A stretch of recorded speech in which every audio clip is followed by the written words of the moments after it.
Guys, welcome. Today we are going to talk about um, manipulating shadows in Illustrator, not only creating them for text but also for an image. So uh, by the end of this video you should know how to create and manipulate uh, shadows in Illustrator.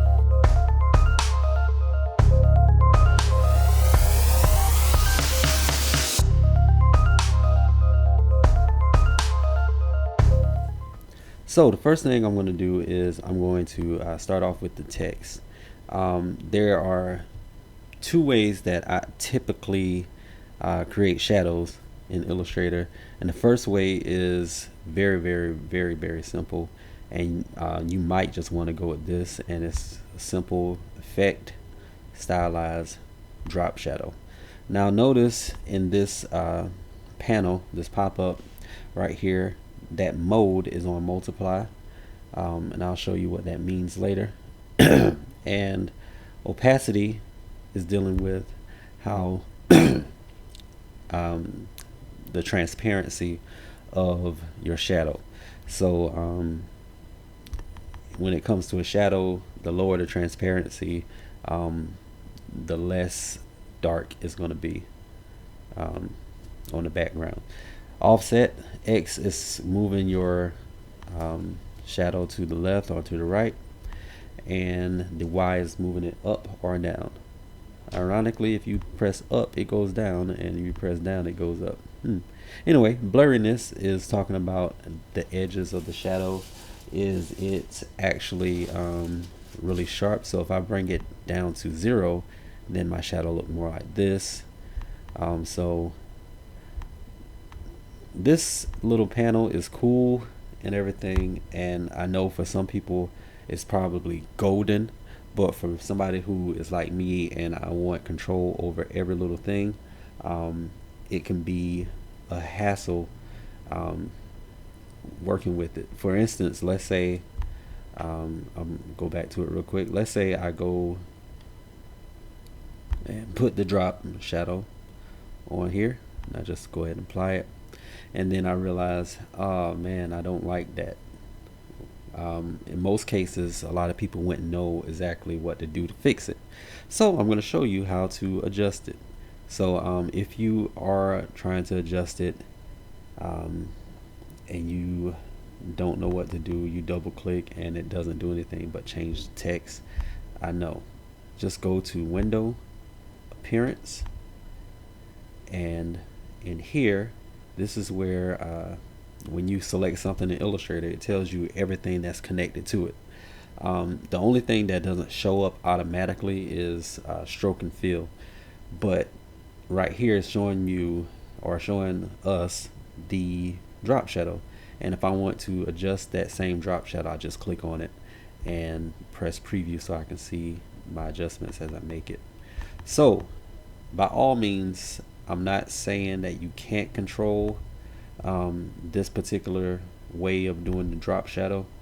I just don't like having to control it that way. So I figured out a different way to do it, and get the same results. And in some cases, for me, it'd probably be better because I can work a little bit more freely.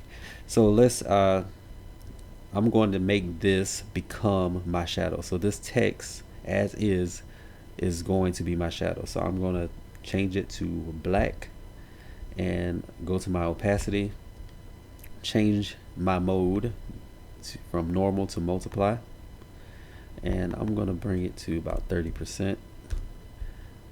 And I know you might be thinking, oh no, what about the blurriness? Well, we'll fix that as well. So but before we do, I made a mistake. I forgot to actually copy this first. Let's Control C, and then I'm going to redo all that. Alright, so now let's change the blurriness. I just go to Effect, Blur, Gaussian Blur, preview it. That is beautiful, actually. I like that. I might bring it up just a little bit. That's too much. There we go. Alright, so now I'm just press my left arrow, my down arrow, a few times, and then I'm going to press Control F to paste in place. I feel like my shadow is a little off, so I'm just going to bring it up just a little bit and over, and less is more, so I might bring it down even more. Yeah, so less is more is a practical thing that I talk about in my ebook that I will leave a link to in the description for it's a ebook that promotes becoming a good designer in Illustrator. But anyway, speaking of promotions, this particular episode is brought to you by the Teen Survival Guide. As you can see, just go to survivalteen.com to learn more about the Teen Survival Guide. It's basically a book that helps you or helps teens figure things out. It gives them life lessons and a lot of good information to help them make good decisions throughout their life. All right, so now what we're going to do is create a drop shadow for this guy. Now we could do the same thing, just go to Effect, Stylize, Drop Shadow. That's great. I could do it. Let's preview it and see how it would work.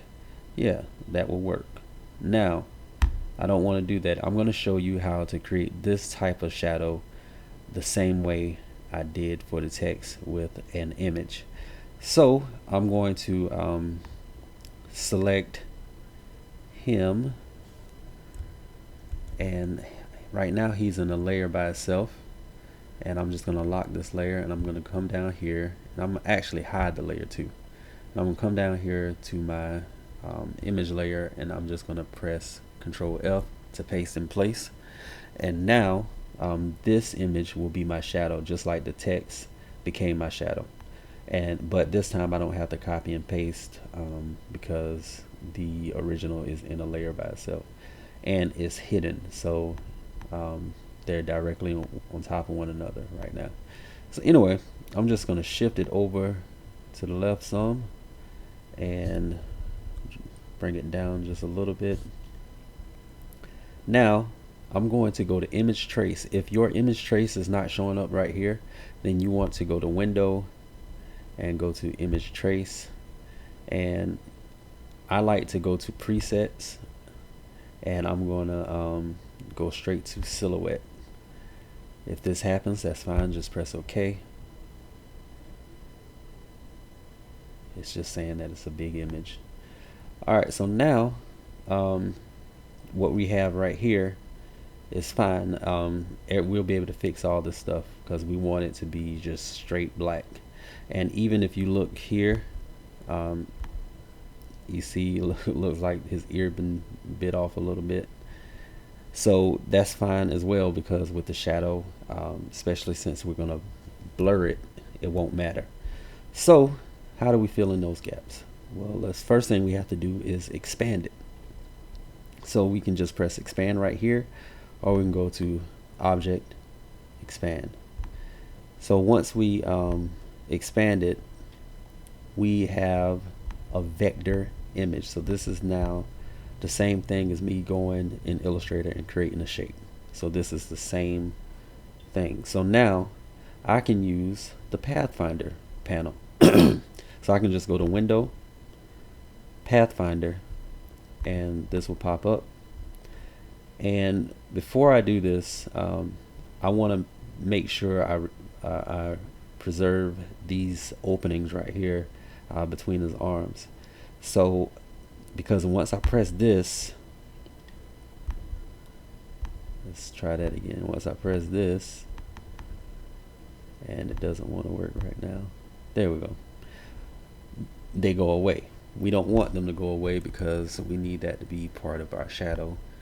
So I'm just going to double click the image, and now I'm in isolation mode, which allows me to select individual parts of this complete shape. So I'm just going to grab this and press Control X. So I just stole those those gaps. And I'm just going to double click on anything but him to get out of isolation mode. And now I'm going to do the thing, bam, the thing which is click right here on Pathfinder. All right, so now notice there's a little gap right here, and that's the reason it didn't fill all the way in, which is fine. We can fix that. I like to use the blob tool for stuff like this because now the blob tool basically creates a fill, and as I'm drawing this fill, it's becoming part of what's already there. So now I could just color it all in and it'd all be one thing, but I also want to show you the actually in this case it did not. I probably should have had it selected, but that's fine too. I can just go in here, I can just select both of these at the same time and go to my shape builder tool. Usually never mind. Alright, so I have my shape builder tool, and what I'm going to do is I'm just going to click and drag, and then all of that becomes one shape. And I can also do the opposite, which brings us to me dropping these remember I stole the gaps between his arms. So now I can press Control F, and now I'm going to select not only the gaps, but I'm going to select the rest of the shape. Let's make sure that layer is locked. That's why it's important to have different layers, you guys. Alright, so now I'm going to grab the shape builder again, but instead of just clicking and dragging to merge them together, I'm going to press Alt and click to get rid of the gap. So now we have this, and now that we have this, the rest is pretty simple. You saw what we did with the text. We do the exact same thing, so we just select it. We can change the opacity, maybe 25, but also this is where multiply is important. Notice, let's look at the purple real quick. Alright, you see how it's sitting on the purple? It doesn't really look like a shadow, but the moment that we change the opacity to multiply, now it has more of a shadow feel. So let's turn this on, and that's what we have so far. The layer is still locked, so I don't have to worry about touching it. Alright, so now I'm just going to grab this and let's blur it up. So we're going to go to Effect, Blur, Gaussian Blur. Let's preview it.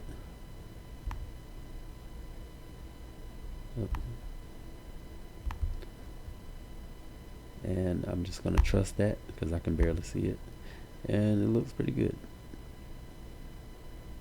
Alright, so notice, let's look a little bit deeper into the multiply. So I'm going to take it off multiply again real quick so you can see something. Notice how it looks I don't know what it looks like. It just doesn't look right, and you can barely even see it on the purple. So just make sure that you change the blend mode to multiply. And I know what some of you are thinking, like, man, that's a lot just to create a shadow. Well, you can still do it the other way. It's just sometimes there are benefits to being able to move it like this whenever you want to. And that's it. I hope you got something out of it. Remember, if you like to support, you can support this this channel several ways. One, by supporting our sponsors. Two, by supporting us at MayshakProductions.com. If you need any graphics, specifically motion graphics, feel free to contact us. Also, you can download my ebook that helps with learning graphics. So have a great day, and I'm out. Oh, before I go, actually, if you have been enjoying my tutorials on my personal YouTube page, I want to encourage you to subscribe to not just this channel, but also to Meshack Productions, which is also this channel, because I'm going to post this video on both. So but I'm going to stop posting my tutorials on my personal, and I'm actually going to post them on Meshack Productions YouTube channel. So make sure that you subscribe to Meshack Productions. The link should be below. If it's not, just type in Meshack Productions. All right, you've been lovely. I hope this helped. Have a great day.